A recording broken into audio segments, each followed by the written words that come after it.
అందరికీ నమస్కారాలు. మేము చెప్తున్నాము, ఎవ్వరు ఈ మాట పట్టించుకుంటలే. ఇంతకు ముందు గిట డెవలప్మెంట్ కోసం మనం ఎప్పుడైతే మండల్స్ డివైడ్ అవుతుండే అప్పుడు గిట చాలా లొల్లీలు చేసినాం. మేము ఎందుకు ధర్నాలు చేసినాం, ఎందుకు చేసినాం? మన ప్రజా బాగుండాలి, కొడంగల్ ప్రజా బాగుండాలి, కొడంగల్ బతుకుతీరు బాగా నడవాలని మేము చేసినాం. అప్పుడు గిట ఎవడు పట్టించుకోలే. యా దుకునమ్మడు అప్పుడు గిట పట్టించుకోలే, ఎవ్వరు రాలేరు. అప్పుడు గిట మేమే ధర్నా చేసినాం, మొత్తం చేసినాం. ఆఖరికి పోలీసు వాళ్ళు ఎత్తుకుపోయి బందాయ్. ఏమాయ్ కొడంగల్ అగ్గుడాయ్. మండలు డివైడ్ చేసిరి. కొద్ది వాళ్ళు అక్కడ పోయిరి, మద్దూరు వాళ్ళు అక్కడ పోయిరి, దుద్యాల వాళ్ళు అక్కడ పోయిరి. ఇక మాకేం చెప్పే లాకడికి ఇది అడుకుంటే తిన్నికే చిప్పలు ఇస్తున్నాడు. ఆ పరిస్థితి కొడంగల్ది. ఏముండదు కొడంగల్ బతకనికి, ఏముండదు కొడంగల్ ఏముండదు బతకనికే. ఇప్పుడైనా అన్ని దుకాణాలు అందరు బిజినెస్ వాళ్ళు కొడంగల్ ఉన్నోళ్ళు అందరు మీరు వస్తే మీ దుకాణాలు నడుస్తాయి, లేకుంటే అదే ఈగలు కొట్టుకుంటారు. అదే ఉంటుంది కథ. మీ ఇష్టం, మీరు ఆలోచించండి. కొడంగల్ ప్రజకి దయచేసి చెప్తున్నాను, కొడంగల్ ప్రజలకి అన్నీ చేసి అందరికీ చెప్తున్నా, అన్ని పార్టీలకి చెప్తున్నా. ఏ ఒక్క పార్టీ కాదు, కాంగ్రెస్ పార్టీ, టీడీపీ, ఎవరెవరు ఉన్నారో అందరికీ, టీఆర్ఎస్ అందరికీ చెప్తున్నా, అన్ని పార్టీలకి చెప్తున్నా.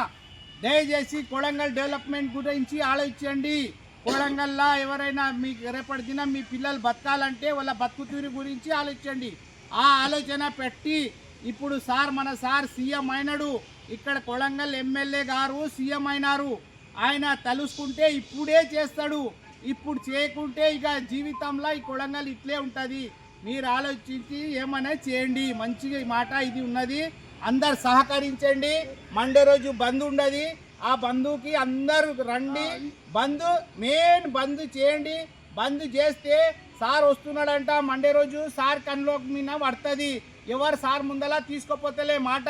ఇక్కడ ప్రజ ఎంత కష్టపడుతుంది సార్ ముందలా ఆ మాట సారే చూస్తాడు. మండే రోజు వచ్చి సారే చూస్తాడు.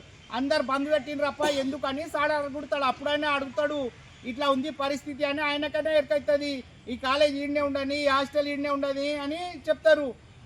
అవప్ప హాస్టల్ తీయనికే మార్గం ఆ చెరువు ఉండే అంటున్నారు. తీసిరి మళ్ళీ ఇలా ఇంతకాలం భూమి ఉంది కదా, ఆడనే చేయొచ్చు కదా. ఏం చేయరు ఆవిడ? ఏం చేయకుంటే ఎట్లా బతకాలి? బతికి తీరు ఏముండదు, ఉపాధి హామీ ఏముండదు. గీడి నుంచి ఆడ వరకు రోడ్లు తీసేస్తే షటర్లు కడితే మంది ఎట్లా రావాలి? మంది రావాలి కదా. మంది రానికే మార్గం ఏమున్నది ఇడా? అది ఆలోచించండి ముందు. మంది రానికే మార్గం చేయాలి. ఏముండదు ఇడా? ఎందుకు వస్తారు మంది? హైవే ఉన్నది, ఏదో నడుస్తున్నది, చిన్న బిజినెస్లు అవి గిట్ట బంద్ అయిపోతాయి. జర దయచేసి మండే రోజు బంద్ ఉన్నది. ఆ బంద్కి అందరు సహకరించండి. అంతే ఫైనల్ మాట.